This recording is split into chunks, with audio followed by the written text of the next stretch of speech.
Hello everyone, in today's video, I'm going to show you how to fix NVIDIA FPS drop and performance issues.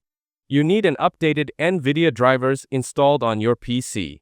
GeForce Experience app for optimization and updates is also needed. You need a stable internet connection for downloading updates. Basic knowledge of in-game settings and Windows settings will be needed. To fix, update your NVIDIA graphics drivers through GeForce Experience or NVIDIA's website. Now, open NVIDIA Control Panel and set the power management mode to prefer maximum performance.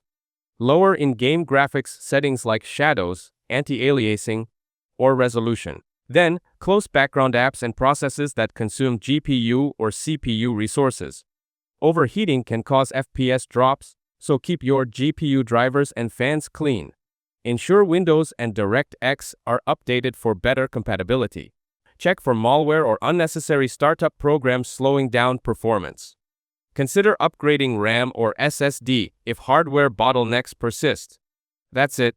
Thanks for watching. Don't forget to like and subscribe for more videos.